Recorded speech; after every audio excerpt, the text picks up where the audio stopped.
प्रिय छात्रों, एनसीईआरटी गणित कक्षा 10वीं में आप सभी का स्वागत है। आज हम लोग प्रश्नावली 8.1 के प्रश्न क्रमांक 10 को सरल करेंगे, जिसके अनुसार त्रिभुज पी क्यू आर में क्यू कोण समकोण है, पी आर धन क्यू आर बराबर 25 सेंटीमीटर और पी क्यू बराबर 5 सेंटीमीटर है, तो साइन पी, कॉस पी और टेन पी के मान ज्ञात करना है।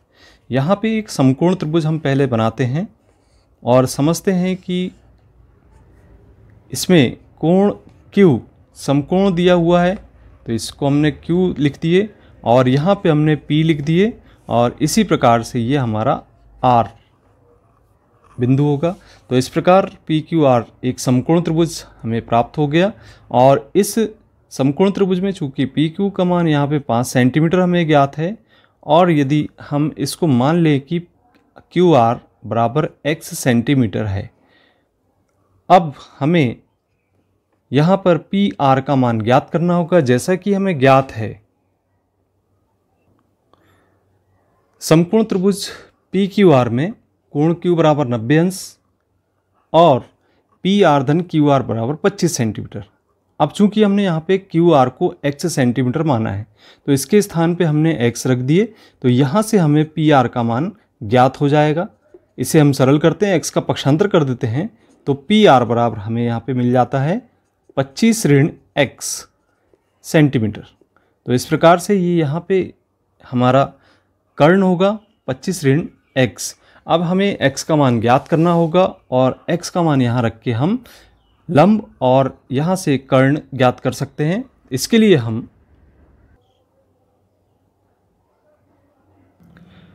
समकोण त्रिभुज PQR में पाइथागोरस प्रमेय से कर्ण का वर्ग बराबर लंब का वर्ग धन आधार का वर्ग।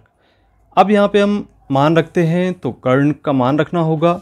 तो यहाँ से हमारा कर्ण का मान 25 ऋण x है, तो यहाँ पे हमने लिख दिए 25 ऋण x की घात 2 और यहाँ से लंब का मान x लिख देते हैं और आधार हमारे पास 5 सेंटीमीटर है, तो इसे हम लिख देते हैं 5 का वर्ग।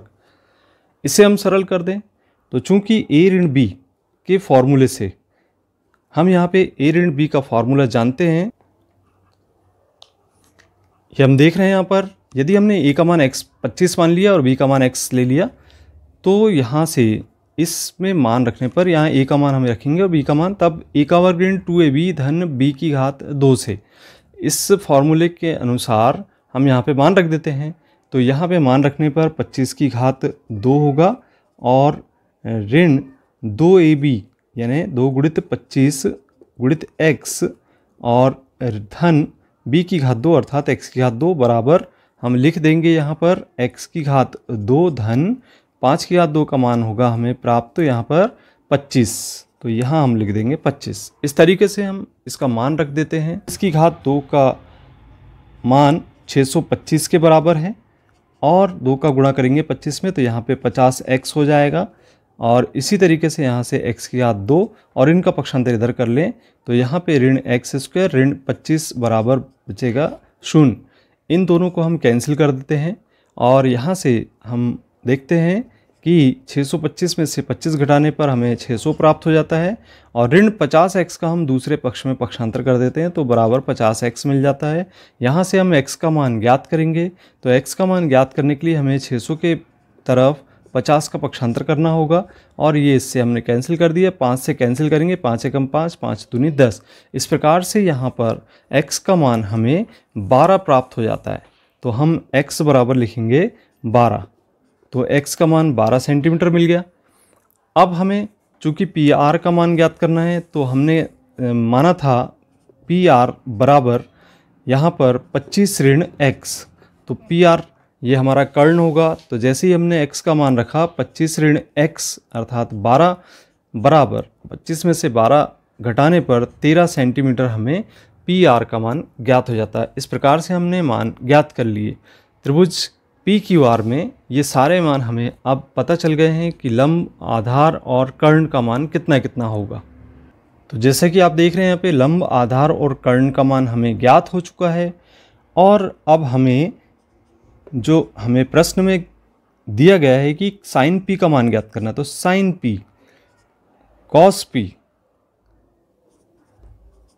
एवं tan p, ये तीनों मानों की हमें गणना करनी है। तो इसके लिए हम जानते ही हैं कि जैसा हमने ट्रिक बताया था, साइन का मान लंब बटे कर्ण के रूप में लेना है, और यहाँ पर इसको कॉस के मान को आधार बटे कर्ण के रूप में लेना है, और इसी तरीके से हम tan के मान को लंब बटे आधार के रूप में लेंगे। अब देखिए यहाँ से ये जो समकोण त्रिभुज आपको दिखाई दे रहा है, तो समकोण त्रिभुज में सबसे पहले साइन पी की जब बात करते हैं तो इस कोण की बात होगी, और इस कोण के आधार पे ये हमारा लंब है और ये आधार है, तो और ये कर्ण है। तो कर्ण 13 सेंटीमीटर, तो लंब बटे कर्ण का मान, तो लंब बटे कर्ण ये हमने आपको बता दिया कि इस तरीके से हमने ज्ञात कर लिया, और इन मानों को हमने यहाँ लिख के रख लिए हैं। इसके अनुसार हम यहाँ पे मान रखेंगे, तो यहाँ पे 12 होगा और कर्ण का मान 13। तो इस प्रकार से साइन पी का मान 12/13 प्राप्त होगा। इसी तरीके से कॉस पी का मान आधार बटे कर्ण, तो आधार यहाँ पे 5 है और कर्ण है 13, और अंत में tan पी का मान लंब बटे आधार के रूप में, तो लंब यहाँ पे 12 है और आधार 5 है। तो इस तरीके से 12/5 ये सभी मान हमें साइन पी के, कॉस पी के और tan पी के क्रम से प्राप्त हो जाते हैं।